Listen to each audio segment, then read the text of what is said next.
మరోవైపు విజయవాడలో కూడా వర్షం మొదలైనట్టుగా తెలుస్తోంది.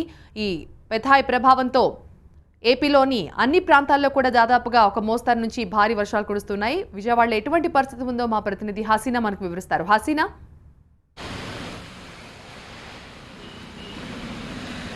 విజయవాడలో మనం ఎప్పుడు విజయవాడ వేడిగా ఉంటుంది అంటారు. డిసెంబర్ మాసం అది చలికాలంలో కూడా స్వెటర్లు వేసుకునే పరిస్థితి ఉండదు. కానీ ఈ పెథాయ్ ప్రభావంతో నిన్న రాత్రి నుంచి ఏకదాటిగా వర్షం కురుస్తూనే ఉంది. అలాంటి సమయంలో చాలా చలి తీవ్రత కూడా పెరిగింది. అందరూ ఇంకా స్వెటర్లు వేసుకోవాల్సిన పరిస్థితి ఇక్కడ మనకు కనిపిస్తుంది. నేను ఇక్కడ ప్రకాశం బ్యారేజ్ దగ్గర ఉన్నాను. మీకు అసలు దృశ్యాలు ఒకసారి చూపిస్తాను.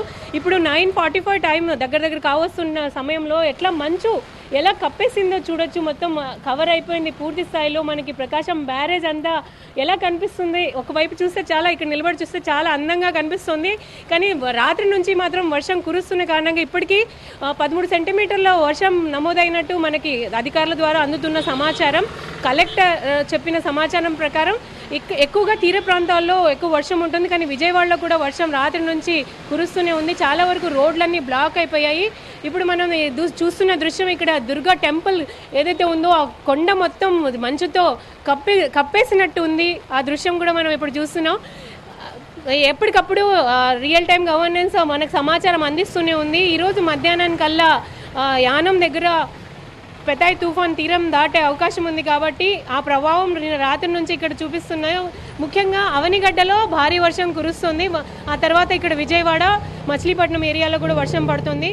ఇప్పటికే చాలా అంటే దాదాపు 22 రైళ్లు రద్దయ్యాయి. మరోవైపు స్కూళ్ళు కూడా ఈరోజు సెలవు ప్రకటించారు పూర్తిగా పిల్లలు, ఎందుకంటే వర్షం భారీగా పడుతుంది కాబట్టి స్కూల్స్ అన్నిటినీ రద్దు చేశారు. అలాగే విమానం సౌకర్యం కూడా ఈరోజు డిలేగా నడుస్తుంది. వర్షం ఆగేంత వరకు విమానాలు కూడా ఏవి నడవడం లేదు విజయవాడ నుంచి.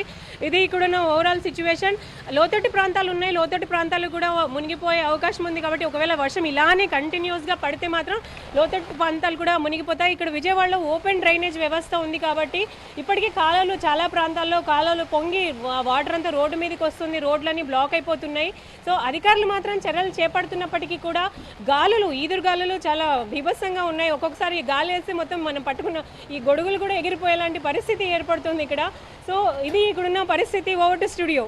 రైట్ హసీనా, మొత్తం మీద ఏపీలోని దాదాపుగా అన్ని ప్రాంతాల్లో కూడా పెథాయ్ తుఫాను ప్రభావం చాలా స్పష్టంగా కనిపిస్తోంది. ఇప్పటికే అనేక ప్రాంతాల్లో ఒక మోస్తరు నుంచి భారీ వర్షాలు కురుస్తున్నాయి. ఇక విశాఖలో అయితే అతి భారీ వర్షం కురిసే అవకాశం ఉందని చెప్తున్నారు. తుఫాను తీరం దాటే సమయంలో ఈ ప్రభావం మరింత ఎక్కువగా కనిపిస్తుంది. కాబట్టి తీర ప్రాంతాల ప్రజలందరూ కూడా ఇప్పటికే పునరావాస కేంద్రాలకు వెళ్లిపోయినట్లుగా జిల్లాల అధికారులు చెప్తూ ఉన్నారు. ఇక రియల్ టైం గవర్నెన్స్ ద్వారా ఎప్పటికప్పుడు అన్ని జిల్లాల్లో పరిస్థితిని కూడా సమీక్ష